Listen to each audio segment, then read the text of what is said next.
Welcome to the Black Belt Business Podcast. My name is Matthew Brenner, and today I am with Master Greg Silva. And if you don't know who he is, you're going to want to know who he is because he's a legend in our martial arts industry for growing martial arts schools and his own schools. And I asked him maybe about I don't know how long, maybe a year or two ago to come on the podcast, and he denied me. He said, "No, I'm not coming." And I bugged him again and again and again. And eventually he said, "All right, fine, I'll come on." So I'm really excited to have him here today. And he's going to talk about the differences in the martial arts industry in the past and like what he sees now. But he's also going to talk about how he got 113 new students in 1 month. Okay. Which to me just blows my mind. We talked about it briefly before we got on here, but I don't really know the story behind it because most school owners probably couldn't even handle 113 students. I don't think any of our schools could handle that. So I'm really excited to have him on here today. Master Silva, thank you so much for being on here today. Give us a little bit about your background for people who don't know you. Okay. I've been in martial arts since I was 13 years old. At that time, I got punched in the face by a kid playing baseball, and my dad signed me up for judo lessons, which kind of transferred it into martial arts. So I'm a lifelong martial artist. Opened my first school in 1972, grew to a chain of 5 schools in Connecticut, and decided I could do better. So I was going to move to Florida and look for not only a town that I would just really be thrilled about living in, but also that had a demographics for a great martial arts school. So I moved to Coral Springs, Florida, and I built that school up to about 1,300 people. I only kept that school for 4 or 5 years. I transferred it to a couple of my students. Then I went into the business of tuition billing and martial arts consulting. I've been doing that since like 1994. Still do it. Not too many clients, just a handful, but I love the business of martial arts. I love helping people. And it's kind of what I dedicated my life to. So you had 5 schools, you said in Connecticut? Yes. Is that what you said? So why, if you have 5 schools already rocking, I'm sure it took time to build up to that. Why move all the way to Florida to open up schools? I had 5 schools because black belts grew up under me and they were looking for the same type of lifestyle, owning their own school. So very similar to what your brother did. I partnered up with some of the schools. I sold a license to a couple just for the name. We had, I think, 2,300 students between all those schools. And then I had a friend up in New York, Evil Valley. Him and I were part of the education funding company. Nick O'Keefe was the owner of education funding company. He goes, "Why don't you just drive up and look at Steve's school and tell me what you think?" So a buddy of mine and I drove up there, and he was really rocking it. I came back. Nick O'Keefe says, "What'd you learn?" I go, "Well, my students do Kenpo. He does Kenpo. I believe, my students are a little bit better." He goes, "There's a difference though. How come he's got 600 students and you have 400 top school?" And I started thinking it was Steve himself. He was really better at training people. He was a better motivator. He picked out better locations. I was on a rural road in Connecticut. There was a drive-in theater. There's farms next to me. He probably had 40,000 cars going by his school. Every once in a while, someone would go by my school. Demographics is another thing. He was much smarter on picking his location. So I was thinking about moving. I kind of wanted to move to Florida because I'm really into boating. I want to boat 12 months out of the year. So I started going to looking for a place in Florida. And went to Fort Lauderdale. All the real estate places said, "You're not in the right place. Go to Coral Springs. It's a real kids' town." So I looked for that location. I found a location, signed for it. So I don't know what I'm going to do in my 5 schools in Connecticut. So that same night, I went out to dinner. I started calling my schools after dinner, and I offered them all the opportunity to either buy out my partnership or buy the schools. And within like 3 weeks, I sold all the schools, and the next thing was to just kind of really build out my school in Florida. So I was looking for a bigger school. I wanted to do it smart this time. I wanted to get a great location. The only thing I was short on staff. The staff was me, myself, and I. That's how I started that school. It was looking for a new challenge. I know people aren't really thinking about number of students, but that was the big thing in the 80s and 90s. Who has the most students? It wasn't really on gross. I want to have the biggest school in the country. I saw I got beat Steve Valley. I went up there and watched him. This kind of just a side note. You see Rocky 3? Yeah. Clubber Lang. I mean, Rocky was just afraid Mr. T played Clubber Lang. And when he got in the ring, he got hit a couple times. And Rocky goes, "He's only a man. He's only a man." And that's what I started thinking. These guys are kind of mentors to me, but There are men, I'm men. They just got a little smarter in certain things. So I got to educate myself. I got to become that person that's going to have a large school and be able to do this. So I know that was Huh. kind of So fast, but there was a lot of inspiration to me with the competition with some really, really smart businessmen and large martial arts school owners. yeah, I think that's great because you compare yourself against someone who's doing way better. I think a lot of times school owners, they look at the guy down the street who has 40 students. They're like, oh, I'm doing better than him. Or they compare themselves with the other people who are also struggling, Right. right? They're not comparing themselves with the people who are doing great. They're just commenting like dojo, oh, they're sellouts. It's like, no, you got to compare yourself with the people that you actually want to be. And like, it's not bad to make money in a business that you love where you're able to help people in the way you want to do it, right? There's no shame in that. You married at that time when you were in Connecticut, like Yeah. when you saw your school. So how did you convince your wife at the time to like, hey, I'm going to sell these schools and all the 5 schools are rocking, they're doing great, but I'm going to sell them all and start again fresh in Florida. Right. Was that just because, hey, we're going to be boat life people now? So how did you do that? That was a challenge. And when I came down looking for locations, she came down with me and she goes, I'll do this with you, but we have to have a nice house like we have in Connecticut. I don't want to move into an apartment or something like that, which was really stretched for me because I sold my house in Connecticut and then I started looking for something equal. And even back then, I mean, that was in the late 80s, early 90s. So we bought a real nice house and I got a brand new location. I got about $100,000 in my pocket. And I said, I have to start making money in this school within 3 months because I'm going to have to pay rent. I've got this mortgage. I mean, I got a little cash in the bank, but it's not a lot. So I set a goal of getting 100 students in 100 days. That would put me in position to pay my rent because I had 3 months free rent. So my rent would kick in. And that was kind of my focus on the first 100 days. But getting her to move, she loved the Florida lifestyle. She liked the water, the beach. The weather was down here was perfect, but she didn't really want to change her lifestyle on this move. So put a little extra pressure on me. Got it. So I your remember feet were under the having fire. people coming from educational funding company, the board of directors. We had a party at my house, and they go, "Are you kidding? You came down here with that much confidence that you bought a house like this?" I go, "Yeah, I guess." That was it. Yeah. So do you feel like back then it was maybe easier to get more martial arts students? Like, because I feel like whenever I talk to school owners who've been around for a really long time, like I talked to, like Master Kovar or something, like they'll say, hey, we had 800 students, we had 1,000 students. And it's like, that doesn't really exist anymore. Is there a couple unicorns? Yeah, but maybe it's the models change. Like, what do you feel like is different actually? I think the model really has changed. That time in the mid 80s, that's when Karate Kid came out. Karate Kid was like a huge change in our industry. Like in the 70s, when I opened my school, everyone wanted to be Bruce Lee. I had all adult students. The movies really kicked in a lot of interest. When Karate Kid came out, people started teaching benefits to kids, in life skills. It wasn't anything to sign up 30, 35 students a month. I mean, that was the norm with professional schools. Like if you're talking like the top schools, educational funding company, everyone was signing up that many people a month. Yeah, so it came faster. Why do you think it's not like that now? Because like Karate Kid It is was out a now. It's big very popular. decision in the early 90s or the early 2000s. It stinks having 200 students paying $100 a month. I'd rather have 100 students paying $200 a month. Everyone went up on the prices. So when I had my school, it was like $53 a month. So when I was doing like $60,000 to $80,000, I mean, that would be totally different now. But everyone said kind of agreed. People started raising the prices because they purposely wanted to sign up less students but make more money. I think that had a lot to do with it. And again, the popularity back in the late 80s, early 90s was totally different.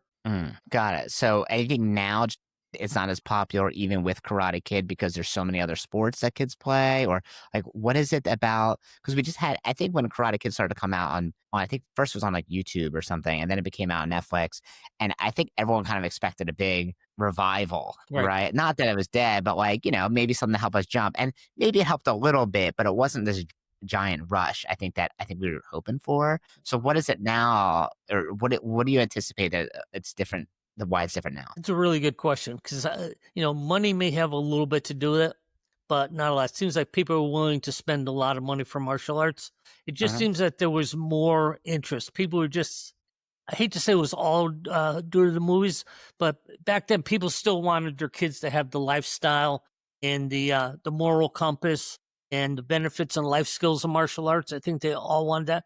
I think it was just more people really searching for that for their kids. Mhm. Now that so many other sports are also teaching life skills, I don't think the life skills are unique to martial arts. For instance, my adopted son, he likes to play flag football.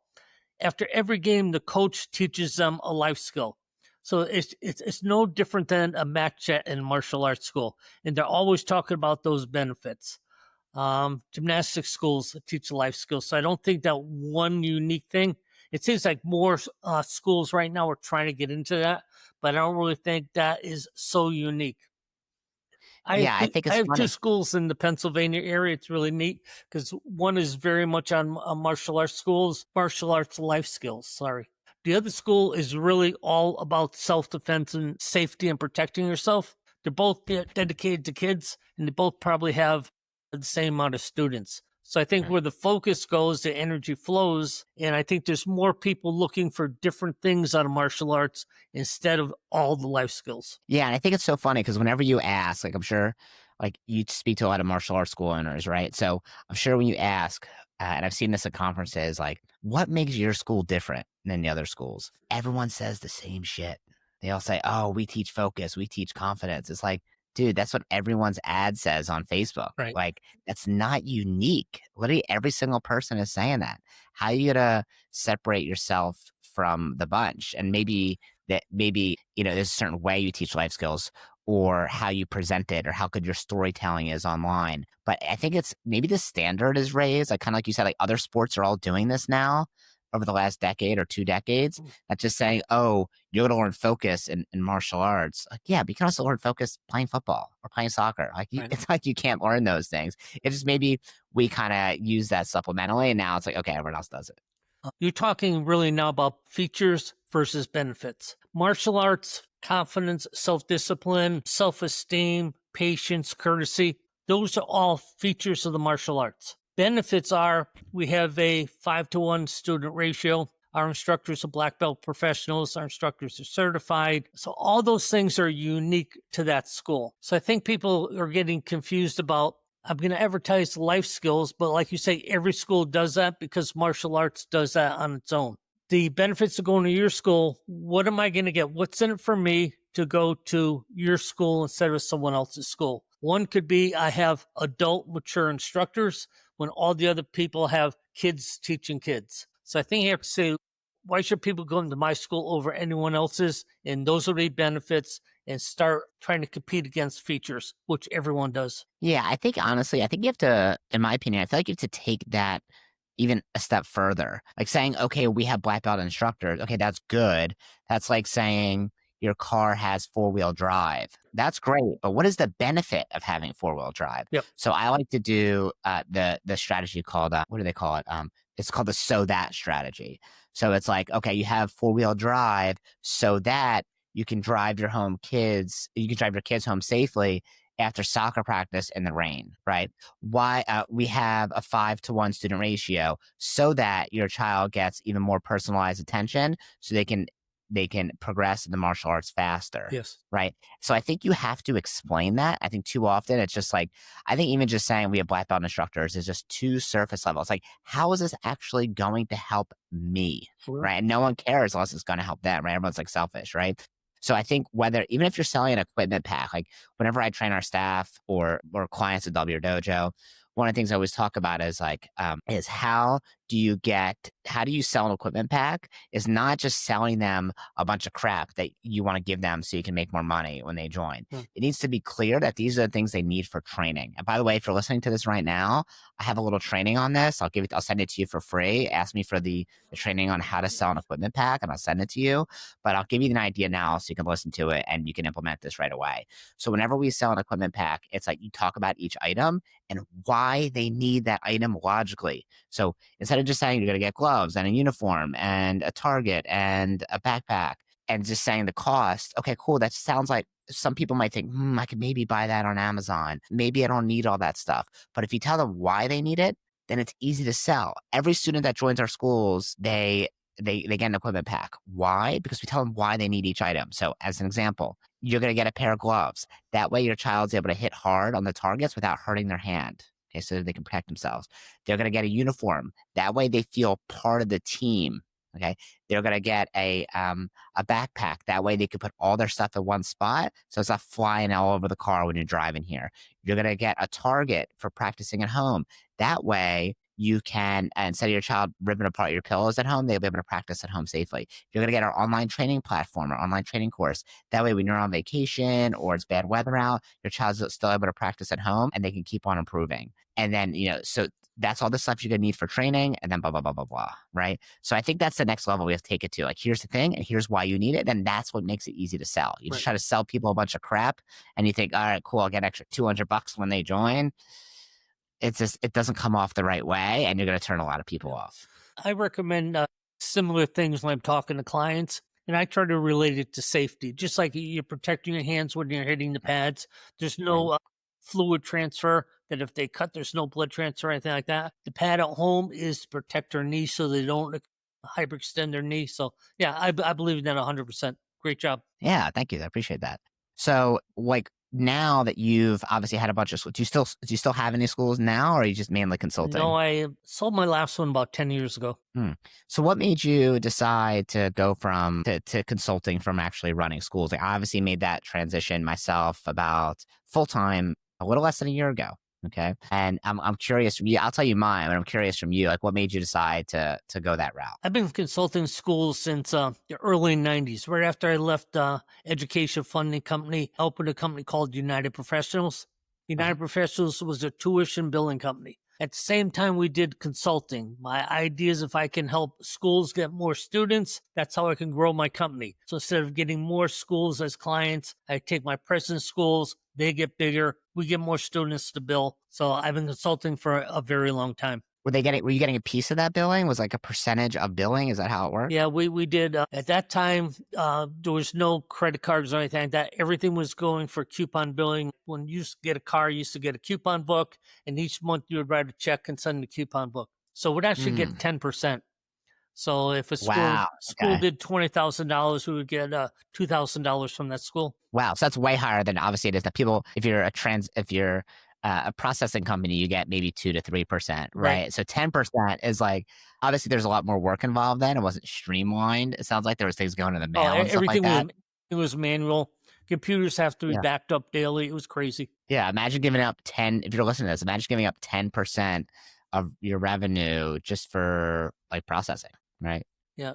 But then if you consider how much some coaching people and consultants get right now, and the money for processing, probably not too much different. Well, I mean, the technology's changed. That's what it is. It's not, I'm not saying it wasn't bad before. It was different. Yeah, that's why I got out of the billing industry. Everyone's competing on price, and it didn't have that margin as before. I actually went partners with a company called ASF International. I don't know if you ever knew them. They're based out of Denver, Colorado. Bill Clark was really, really good friends with the person who owned that company. And Bill introduced me to him, and we became alliance partners. And then they finally took over about after 10 years. Wow, okay. What makes you bring that up? Right now, I consult very high-level clients. When I say high-level clients, 150 students, grossing $150,000, $160,000 a month. I really enjoy that. I only have like 10 or 12, but that kind of really gets me excited. Cool. I'm getting older, so. Yeah, easier to manage. And right now, I'm kind of at the same point in terms of how many clients I take on at a time. I was at 13. That was the most. I recently increased it. I was able to move some things around, so that way I was able to take on a bigger threshold. But I personally much rather be able to help fewer people in a tremendous way than a lot of people in a smaller way. And like, people can be helped in a smaller way through the free newsletter or the free, the podcast, right? But people want like one-on-one help or one-on-one support, then I'd rather help the schools that are doing better. And it's funny because in the beginning, a lot of school owners I attracted were like the smaller end, right? They're doing 20K a month, 30K a month. And, now the school owners I attract are multi-school owners, Right. right? They already do 50 or 100K a month, right? Right. Or they have multiple locations that do 100K a month. And it's the difference in working with those types of clients. Like I remember one time I accepted a client where I really shouldn't have, because I don't know, I was probably chasing the money, right? Because I was newer, and it wasn't a good culture fit, like for me and him, because I mean, you have to talk to the person all the time, right? How much of your life do you want to spend talking to someone you don't want to talk to? Mhm. It's probably not worth the 500 or a couple grand a month or whatever, right? It's just not worth it. Like, I Right. don't want to talk to a person I hate, right? Or I hate talking to. And it just made the whole thing miserable. So now I'm like, I could be way more selective, which is a lot nicer, because the people who I help are able to get results faster. And the people who are usually doing the worst are usually the ones that kick the can down the road. Yeah, I'll get back to you in a month or two. Or yeah, like, let me think on some things. But the other people are like, yep, here you go. Here's the money. Let's go. And then they start get results better, and they get better case studies, and their schools do well, and that brings in more people. Right. So I think the same thing you have to do with your students. Like, you don't want to attract the wrong types of people in your school. If all your ads are about discounts and being cheap, you're going to attract cheap types of people, right?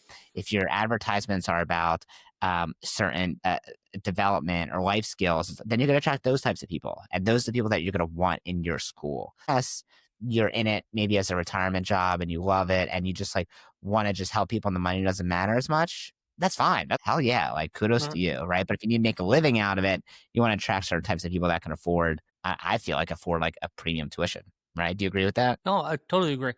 Tell me about a time when you had to like fire someone in your schools, whether it's like one of your instructors or a client. Tell me about a time like you had to fire someone, and like what actually went down and how you actually did that. Man, I'm just trying to think who I may wanted to fire at one time. Maybe you want to fire someone now. I don't know. I had one person that was, hate to just say embezzling, but taking money out of the account. And so Uh-huh. that was a tough one. Not only because was it tough, she was a sister of one of my top instructors. So not Mm, only did I have to accuse her, I had to excuse her, at the same time trying to keep my relationship with her brother. So mm. yeah, that was a pretty tough one. And then I had another one that was just being morally irresponsible. So that person had to go.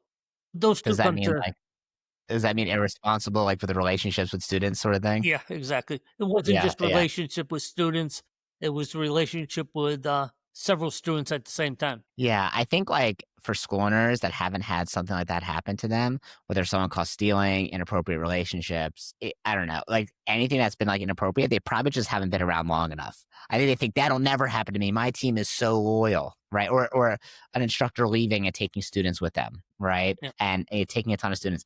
Like, I know amazing school owners who I think have a ton of character, and, like, at least one of those things that happened to them at some point, right. right? Like, it's almost like, if you a heavy that wears the crown, right? You have like a lot of responsibility, and people are always going to be trying to take your crown or sneak things by you, right? I remember specifically, usually like there's red flags that you ignore, and I have like this specific story about where I can recall back to me ignoring a red flag and it me biting me in the ass.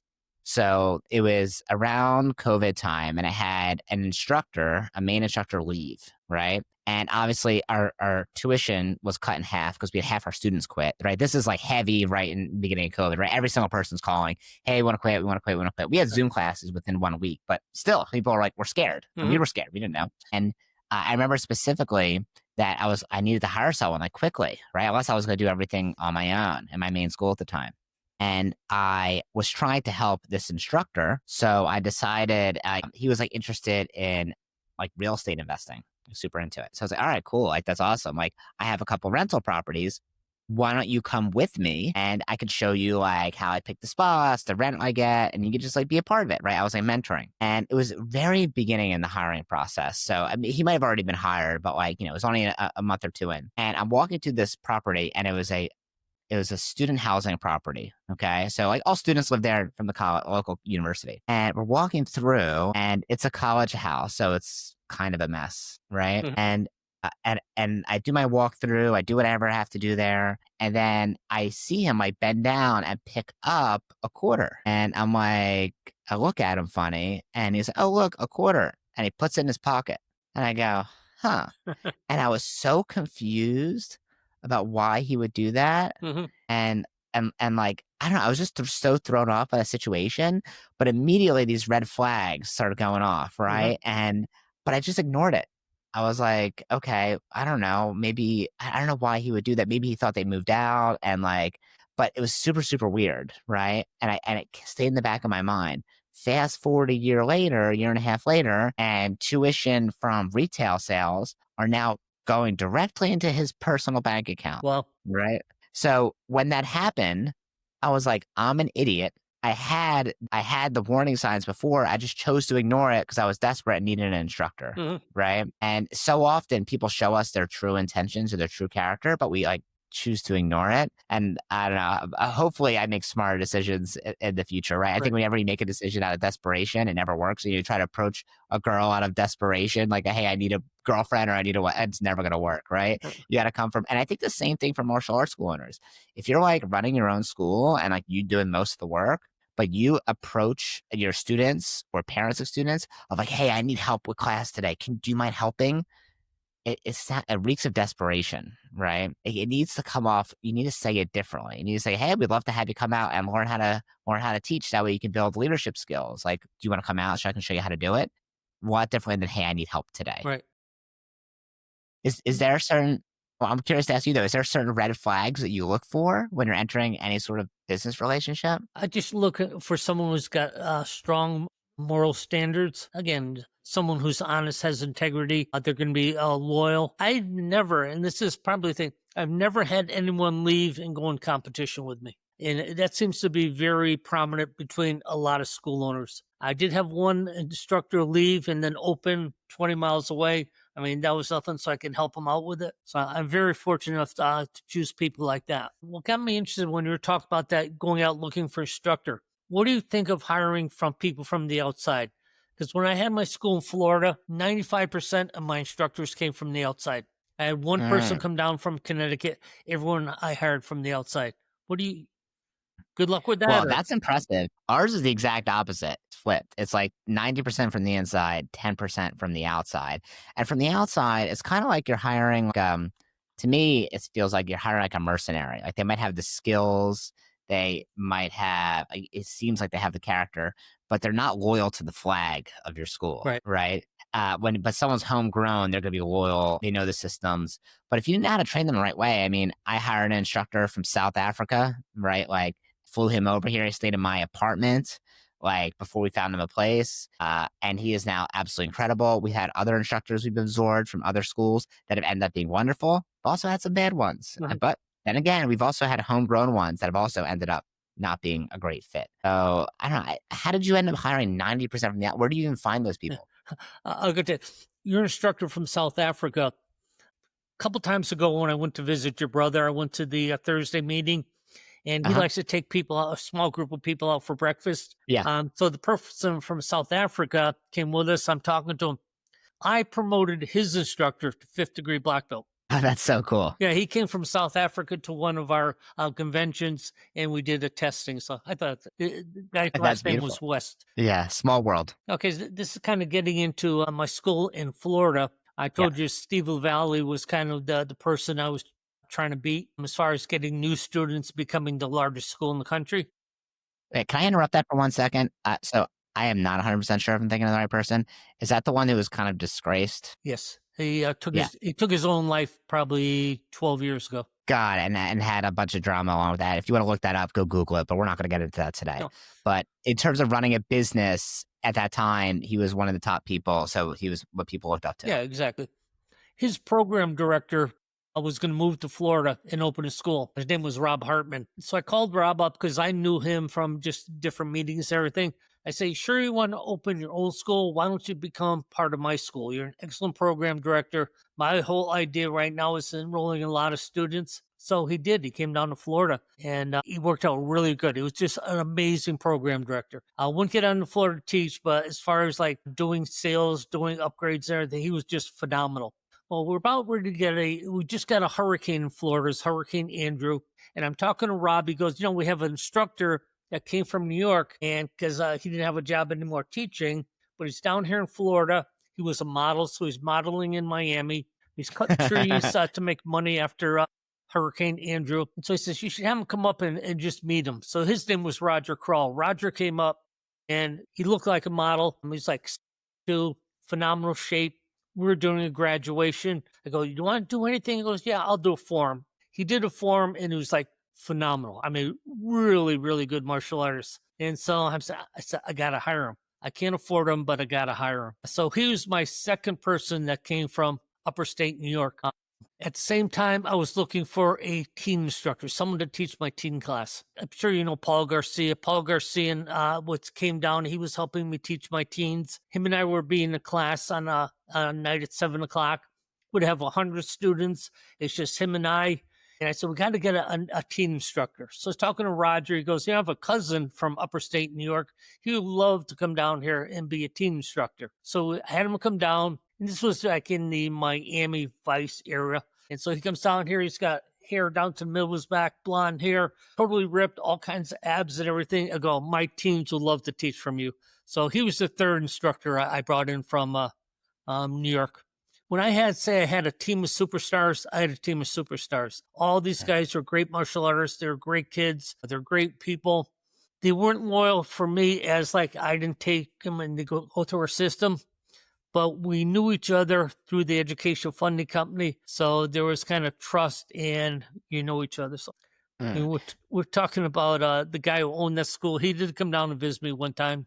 I thought we were just friends. And he goes, you hire one more person from New York. He says, we're going to have a serious problem. Kind of laughed it off. I go, you're serious? Yeah, I mean, I'm going to start calling modeling agencies to see if they know anyone who knows martial arts so we can hire him. I tell you, this guy, Roger, was amazing. If you ever get a chance to look at some of my old videos that I post on my Greg Silva coaching page, I just put one up and you'll see these guys in action. Yeah, I'm sure the moms of the martial arts school loved it. I loved seeing him there. Yeah, that was one of the problems.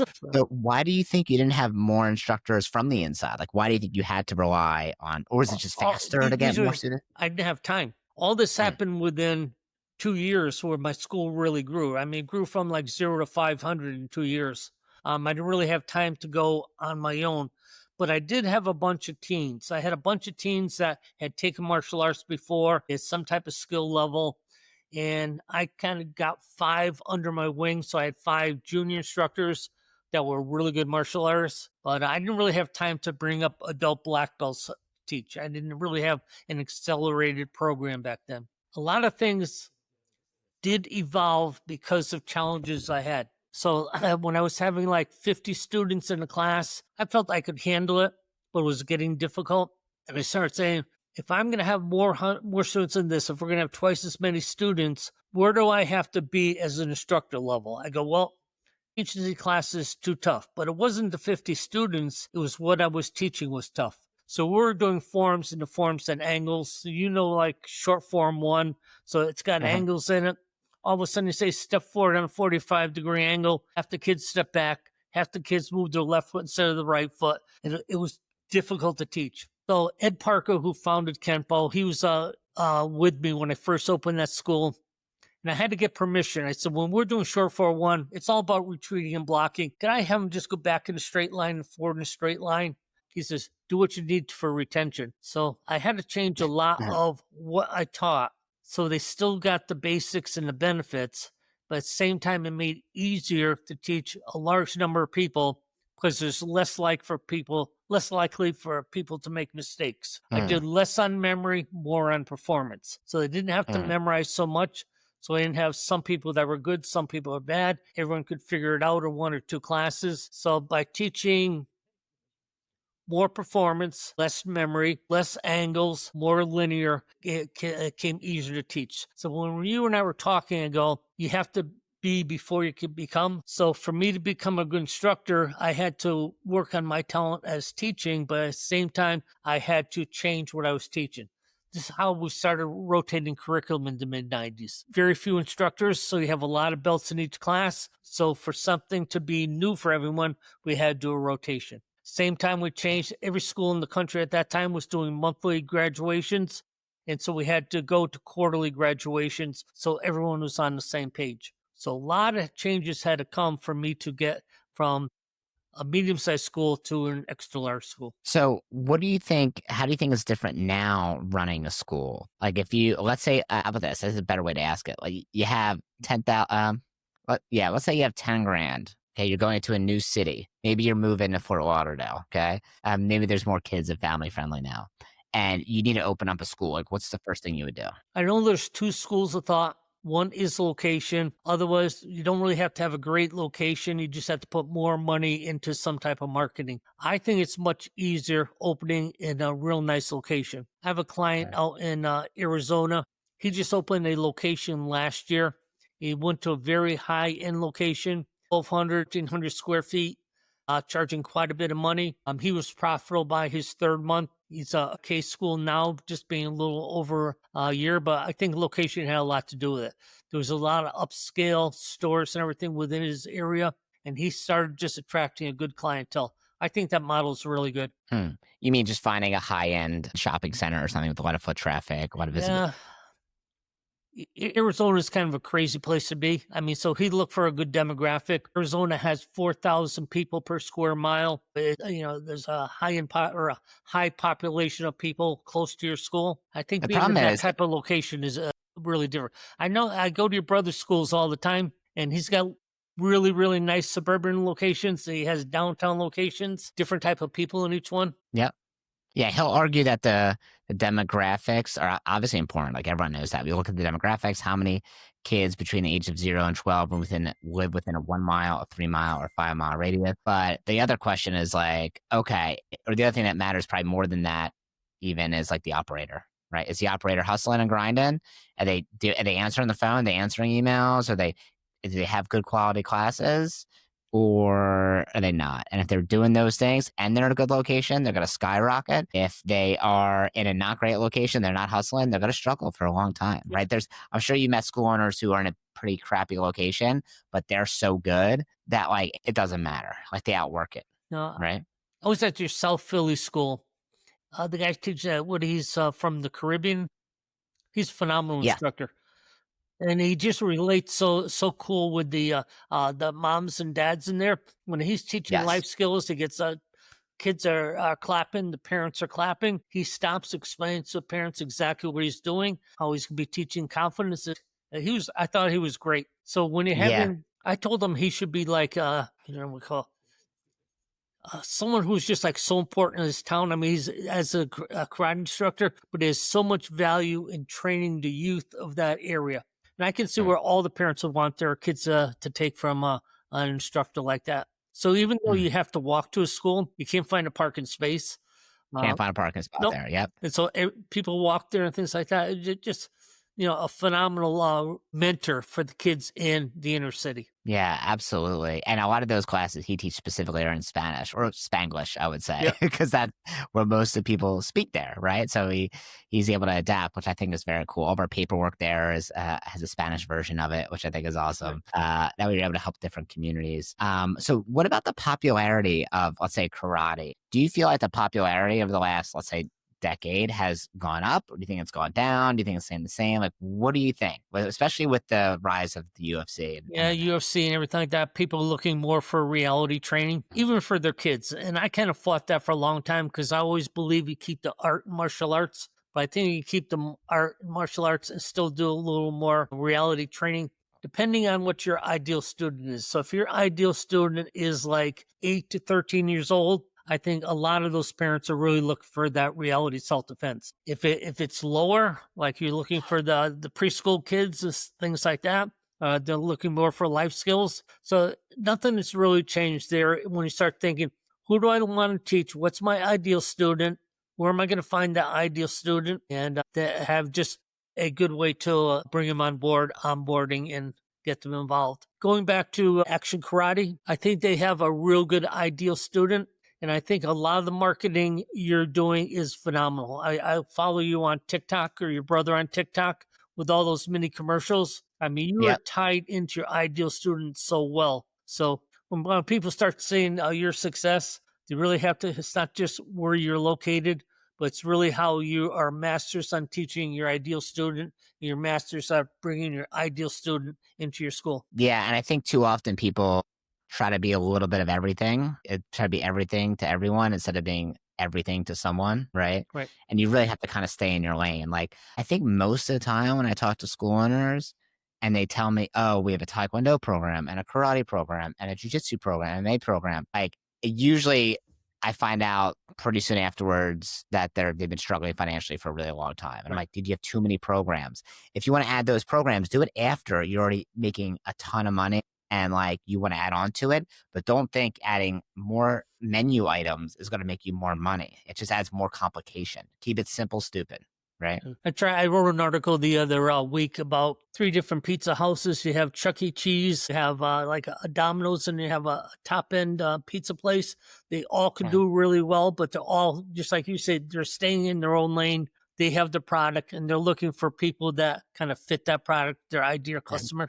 And I kind of Yeah. related that to your martial arts school, not to try to be something for everyone, but just to keep the main thing the main thing. Yeah, it's like you could be a Gold's Gym or you can be Planet Fitness. Right. There's room in the world for both of us. No one would have imagined, I don't know, before Planet Fitness opened, I would never imagine a gym could ever last on $10 a month and they serve pizza on Fridays. I would never imagine that. But they showed that was possible, Yep. right? Like, hey, this is for a gym for people who like don't want to be judged and they want to casually work out and go sometimes. A lot of people pay for it and they want to say they have a gym membership but don't go. But that's what they look for. If you're like a bulky dude who works out all the time, that's just not necessarily for you. You Yep. could use it if you want to. There are some people, right?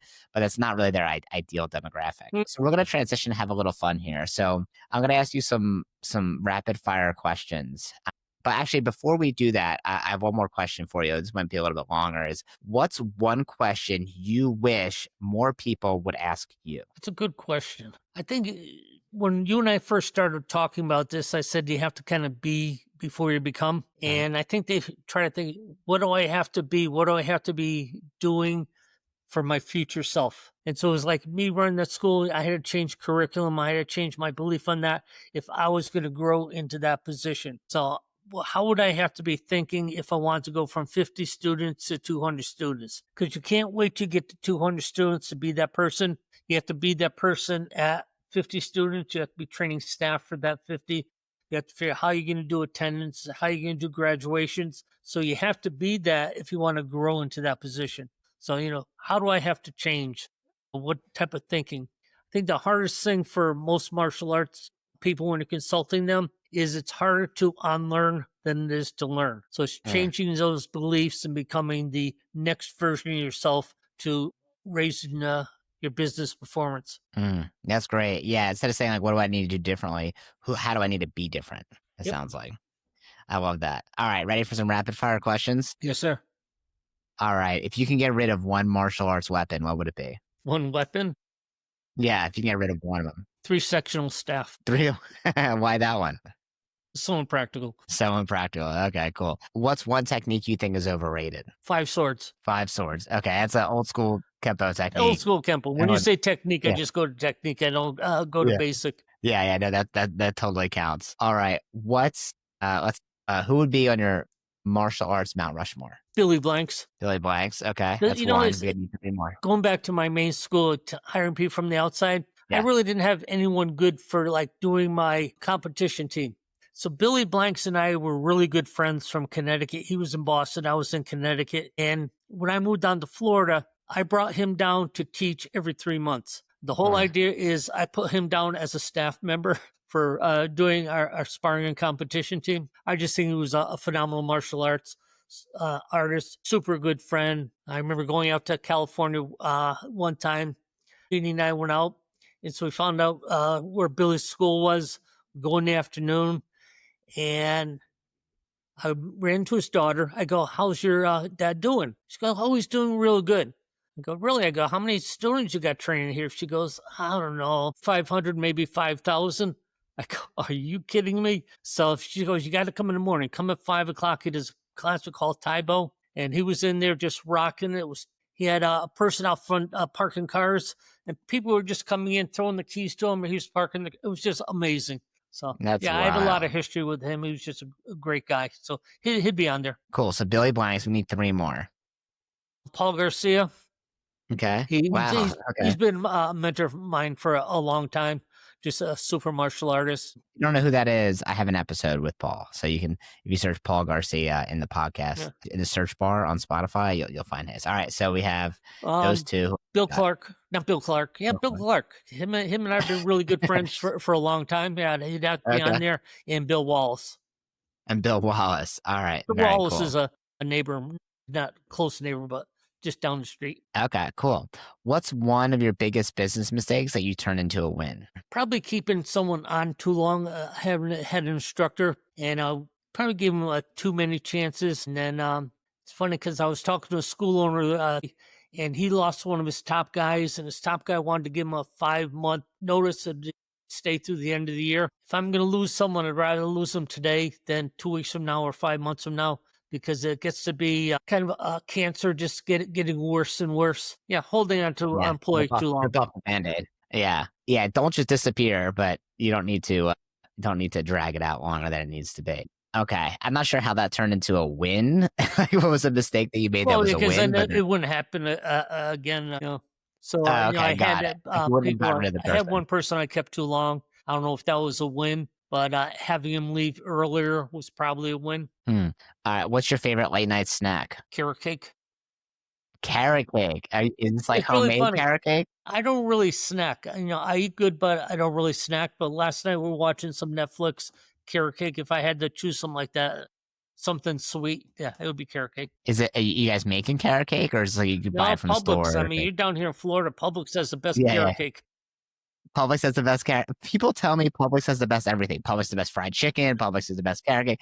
I don't know what you guys are talking about, but I'm glad you like it. All right. What book has shaped your career the most? The Official Guide to Success. It was written by Tom Hopkins, probably in the 80s. I love Tom Hopkins. He was just so real and just told it exactly the way it is. Not only did I read his book, but I had his tape series. And he did another tape series at that time. I say tape, no one knows what those are, but we used to play them in our cars a long time ago. Recording. Got it. He did The Art of Selling Anything. It was all about overcoming objections. I had one school that was 45 minutes away from my house. And when I would drive back and forth, I would listen to Tom Hopkins. I tried to get his voice down and everything. Yeah, he kind of shaped it. How do you think of these things? I know, they're hard, right?